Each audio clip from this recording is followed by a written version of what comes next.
In this unit, we will focus on religious art, and specifically the art of three religious traditions: Hinduism, Buddhism, and Islam. As always, you'll be viewing a rather dizzying array of works, so now's a good time to step back just a little and consider some central themes that will emerge. One is religious narrative. The period we will cover in the next 3 units is largely a pre-literate age. Most people will not have access to the written word, and the printing press is still waiting in the wings. The central narratives of a religious tradition were told orally or through art. You are already familiar with the Christian narrative, which, trust me, will be a great help. My guess is that you are less familiar with the central stories of Hinduism, Buddhism, and Islam. So in these next lectures and accompanying videos, we're going to introduce you to these narratives.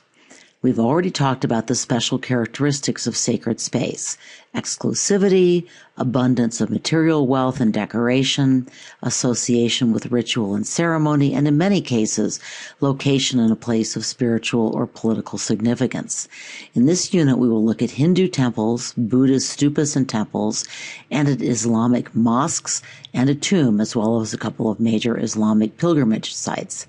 Your long essay for this unit will be a question on sacred spaces that you will answer with reference to a temple, a stupa, and a mosque. Finally, all religious art contains iconography, symbols that serve as a kind of spiritual shorthand for both the narratives and theological teachings of that religion. We're going to focus a great deal of iconography in our study of Hindu, Buddhist, and Islamic art, and much of it will be unfamiliar, so hang in there. In the past, AP exams have always had one cultural context question. The new test still focuses heavily on cultural context, but the long essays are more varied in theme. Still, I think it helps to look at a few of the past questions.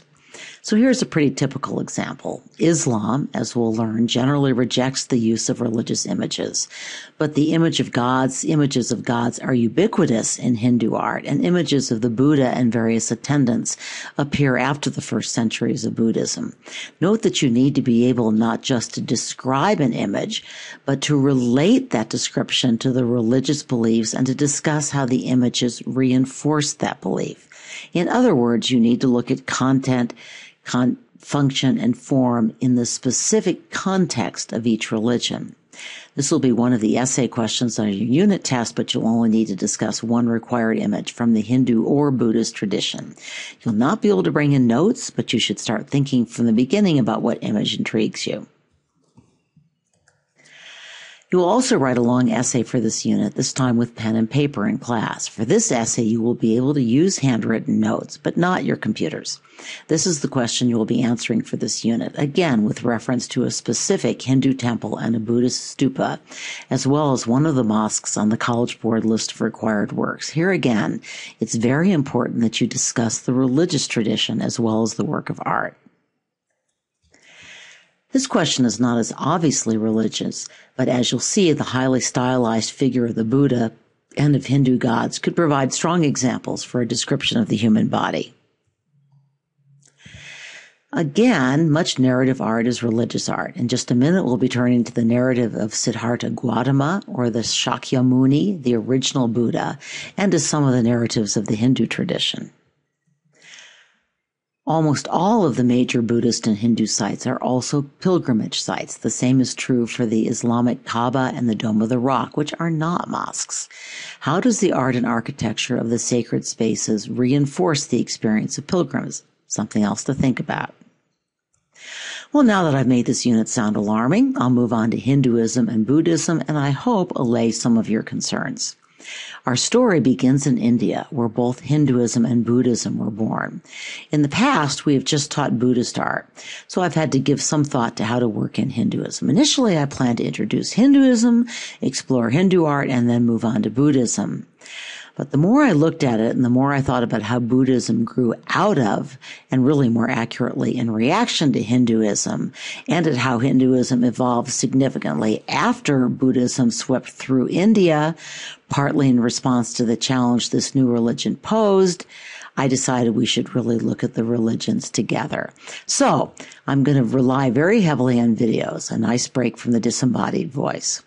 I realize you don't have a specific place in your workbook for background on the religions. I will fix that next year, but that doesn't do you any good.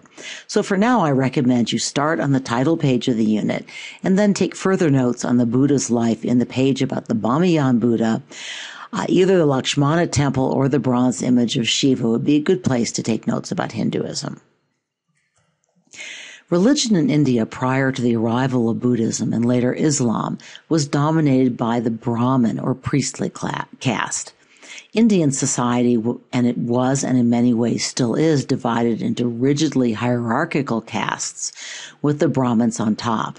Religious practice consisted largely of elaborate rituals involving the recital of the Vedas, the earliest Hindu sacred scriptures. Only Brahmins could perform these rituals, and much of Buddhism's original appeal was its access to spiritual wisdom that it granted to non-Brahmins. By the way, this photo of Vedic rituals was taken in 2011. This is not a tradition that has disappeared. But Indian Buddhists accepted and indeed built on two other important elements of Hindu thought. In the West, we usually refer to samsara as reincarnation, the belief that how justly or unjustly one behaved in previous lives, that is, one's karma, determines status in this life. Well, in the West, we tend to view reincarnation rather romantically, or at least favorably. My husband's Aunt Peggy once told me that even though she was a lifelong Methodist, she'd really like to believe in reincarnation, so that she had some hope of coming back to Earth as the most pampered being she knew of, a McConnell dog. She has a point. So let's turn to the first clip of a video about Hinduism, which describes some of these concepts in more detail.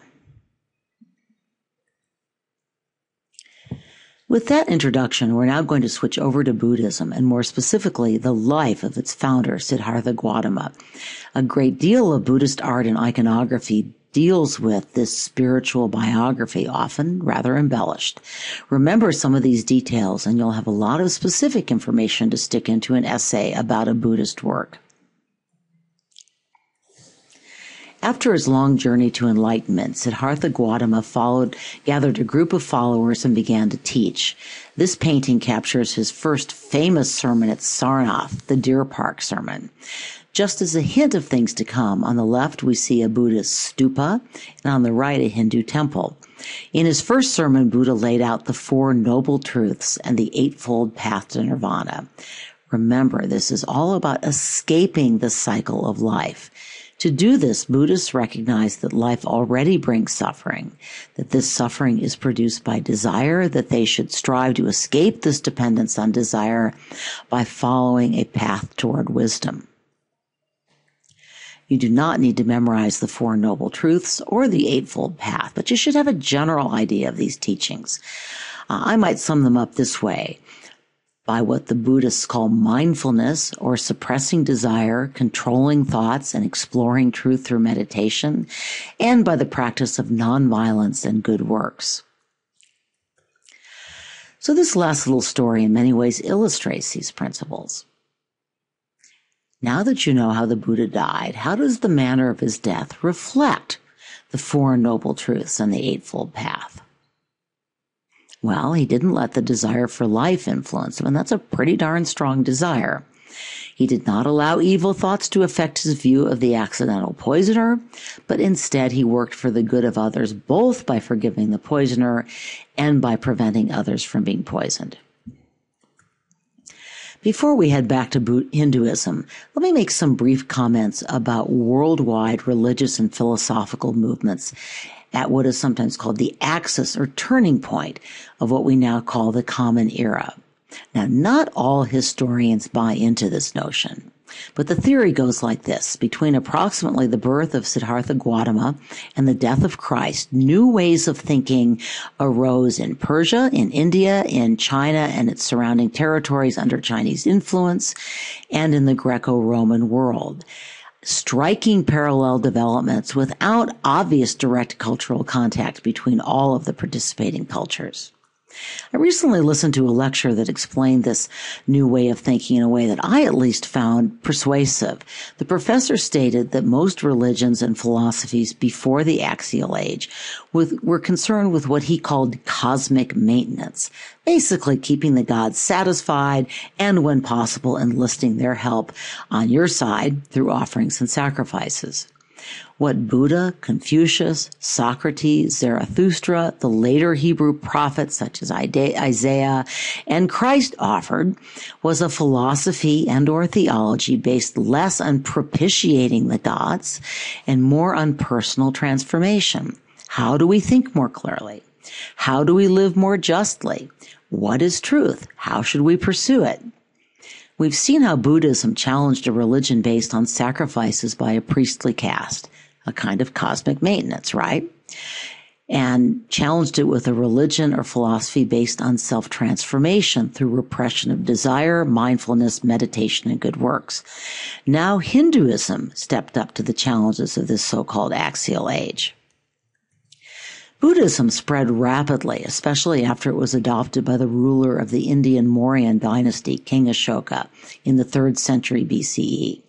From there, it spread into Southeast Asia, China, Japan, often with royal sponsorship. Stay tuned for days 3 and 4. Hinduism went into something of an eclipse for a while, and then it underwent a rebirth during the Gupta Empire in the early centuries of the Common Era. One reason for this renaissance was that Hinduism moved away from an exclusive emphasis on priestly sacrifice toward a religion that focused more on personal transformation and on the pursuit of justice, often sharpening the focus on concepts that were important to Buddhists as well, such as karma, or the fate arising from the justice of previous actions. This period also saw new emphasis on a different set of gods, especially Shiva, Vishnu, and a goddess who took on several names and manifestations. So let's watch another clip from the Hinduism video, which talks about this transformation.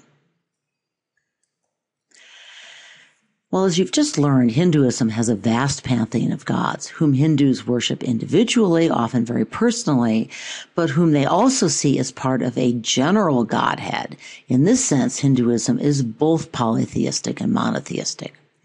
Hinduism is also especially rich in dramatic, lively narratives, peopled with demons, with monkeys, with elephant-headed gods, with snakes. So many great stories and virtually no time to tell them. But to try to give you some idea of this colorful and complex world, and to introduce one of our required works, Shiva, Lord of the Dance, I'm going to close, or this may turn out to be opening next class, with an excerpt from a children's cartoon introduction to Shiva.